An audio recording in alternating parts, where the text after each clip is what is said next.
Ini saya mau membuat video sedikit soal pembahasan tentang Pancasila karena tanggal 1 Juni kemarin kita merayakan hari lahirnya Pancasila.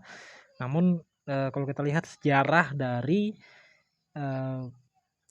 sejarah dari lahirnya Pancasila tersebut adalah Piagam Jakarta. Sebelum lahirnya Pancasila tersebut adalah Piagam Jakarta. Dan Piagam Jakarta itu sendiri memiliki sejarah yang buruk karena Piagam Jakarta itu memuat tindakan atau kepentingan dari kelompok agama tertentu yang diprotes keras atau yang ingin ditentang oleh kelompok agama yang lain. Karena di dalam Piagam Jakarta tersebut di sila pertama dari Pancasila dari yang termuat di dalam Piagam Jakarta itu ada memuat kata-kata kewajiban menjalankan syariat Islam bagi pemeluknya. Itu di dalam Piagam Jakarta.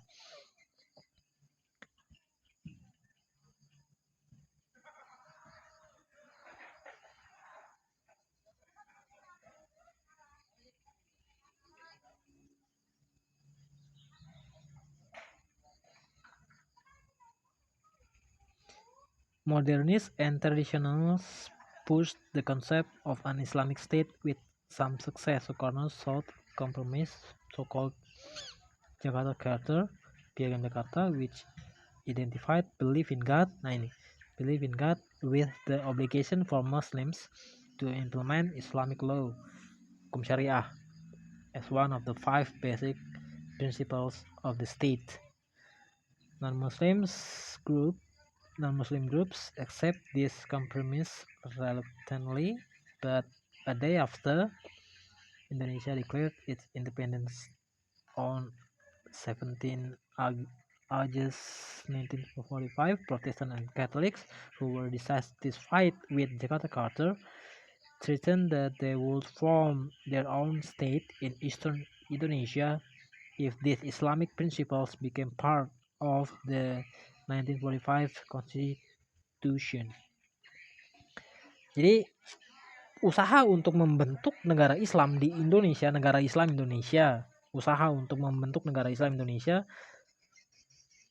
salah satu cara yang pernah ditempuh adalah memasukkan hukum syariah di dalam konstitusi. Bayangkan itu. Hukum syariah di dalam konstitusi. Salah satu hukum syariah itu pelarangan pembangunan gereja atau rumah ibadah agama lain. Itu salah satunya tuh, itu baru salah satu. Gimana tuh kalau sampai hukum syariah itu masuk ke dalam konstitusi. Jadi orang-orang Katolik dan Protestan saat itu mereka sudah aware dengan hal tersebut, sudah sadar dengan hal tersebut, sehingga mereka menolak.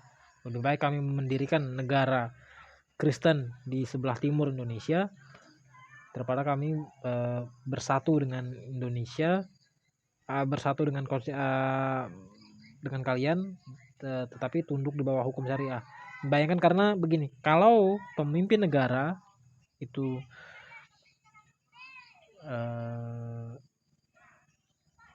katakanlah seorang muslim menjadi presiden atau menjadi apalah begitu, pemimpin negara atau petinggi negara menjalankan hukum karena seorang muslim wajib menjalankan hukum syariah karena sudah disahkan juga di dalam konstitusi. Apa jadinya tuh nanti negara itu? Dan hal ini juga bukan hanya, ini saya ambil dari buku catatan sejarah, tapi hal senada ada juga termuat di dalam ini saya ngambil dari Kompas,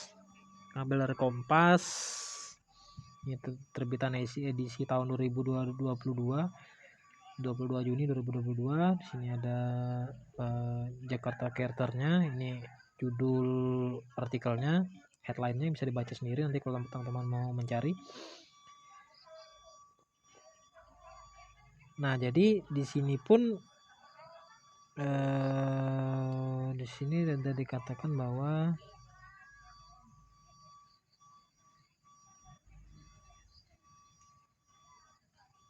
sebentar.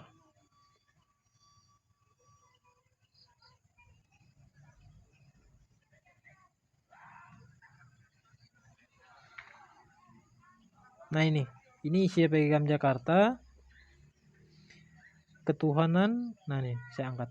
Ketuhanan dengan kewajiban menjalankan syariat Islam bagi pemeluk-pemeluknya menurut dasar kemanusiaan yang adil dan beradab. Ini sudah sila kedua nih, tapi sila kesatunya ini ketuhanan dengan kewajiban menjalankan syariat Islam dan bagi pemeluk-pemeluknya itu.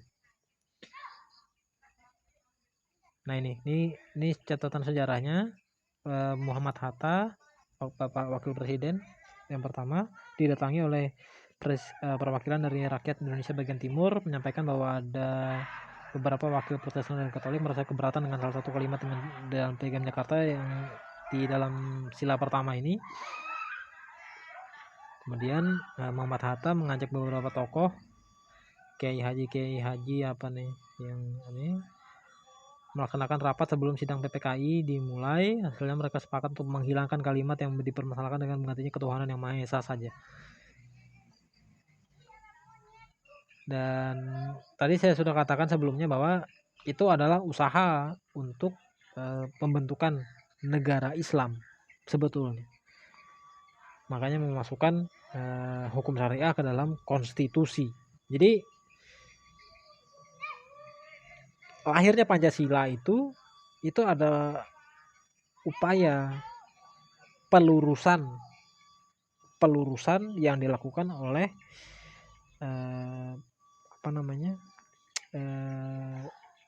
orang-orang Kristen baik Protestan maupun Katolik saat itu, seperti hasilnya yang sekarang ini. Dan saya mau katakan bahwa Pancasila sudah tidak berkuasa lagi dalam tanda kutip. Saya mohon maaf ini. Pancasila sudah tidak berkuasa lagi karena Pancasila sudah tidak bisa menaungi lagi seluruh warga negaranya dalam kebebasan menjalankan beribadah. Pancasila sudah tidak bisa lagi melindungi setiap warga negaranya dalam menjalankan ibadah. Terjadi banyak sekali di beberapa daerah pelarangan beribadah, bahkan penutupan rumah ibadah, apa segala macam,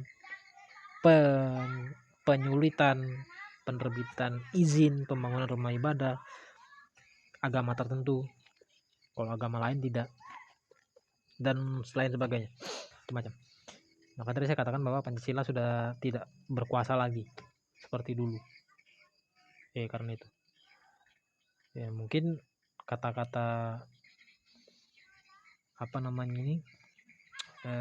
mana tadi, mungkin bunyi kata-kata yang menjalankan syariat Islam bagi pemeluk-pemeluknya ini tidak ada secara eksplisit tertulis di situ, tetapi secara implisit jalan terus.